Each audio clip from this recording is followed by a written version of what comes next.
ملګري د اشنغر ورته پاس کوم چې دی راشي یو شعر ووایي. رادشاه ملګری ښه شاعر دی، سندرغاړی دی، ښه په ترنم باندې خوندور شعرونه وایي. ډېر مبارز ملګری دی چې دی راشي تاسو ته خپل شعر وړاندې کړي. رادشاه ملګری مننه، مهرباني. راځئ یار دې ځای نه راځئ، توجه به غواړو. راځئ دا صرف د الله او نفرین دی، دا نور ملګري راځئ.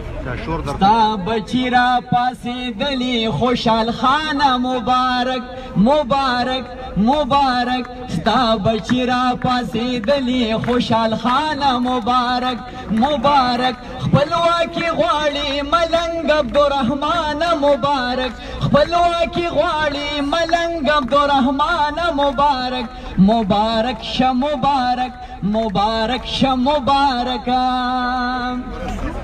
نه ټوپک لري نه توره نه شیندي په میدان وینا، نه شیندي پر میدان وینا، نه ټوپک لري نه توره نه شیندي په میدان وینا، نه شیندي په میدان وینا.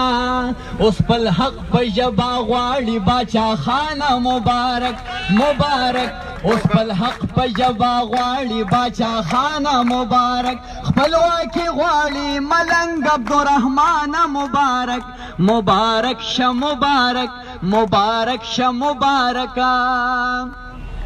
ستا خازو کې بار پیږي سری جنډې د آزادۍ، سری جنډې د آزادۍ، ستا خازو کې بار پیږي سری جنډې د آزادۍ، سری جنډې د آزادۍ.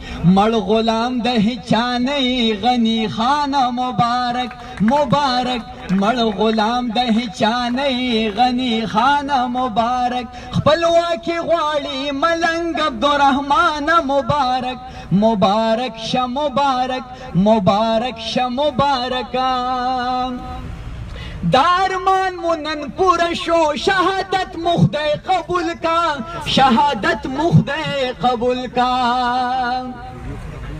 دارمان منن پورا شو شهادت مخدای قبول کا، شهادت مخدای قبول کا. داؤد خان مبارک شملنگ جان مبارک مبارک مبارک، داؤد خان مبارک شملنگ جان مبارک، خپلواکي غواړي ملنګ عبدالرحمن مبارک، مبارک شه مبارکه. ستا ټوټې ټوټې وجودا تر ټکا شورا ټول بیا، تر ټکا شورا ټول بیا. ستا ټوټې ټوټې وجودا تر ټکا شورا ټول بیا، تر ټکا شورا ټول بیا.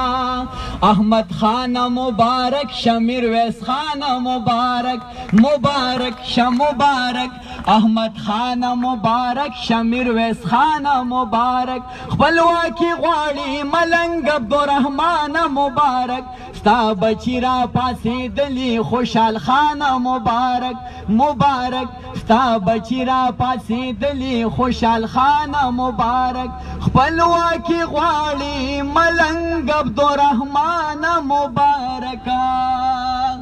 نر پښتون بهادر پښتون منظور پښتون، نر پښتون بهادر پښتون منظور پښتون، منظور پښتون، نر پښتون بهادر پښتون، منظور پښتون، منظور ځوانان مو قتل کیږي، دا څنګه ازادي ده؟ کورونه مو ورانیږي، دا څنګه ازادي ده؟ کورونه مو ورانیږي، دا څنګه ازادي ده؟ بچیان مو قتل کیږي، دا څنګه ازادي ده؟ ځوانان مو قتل کیږي، دا څنګه ازادي ده؟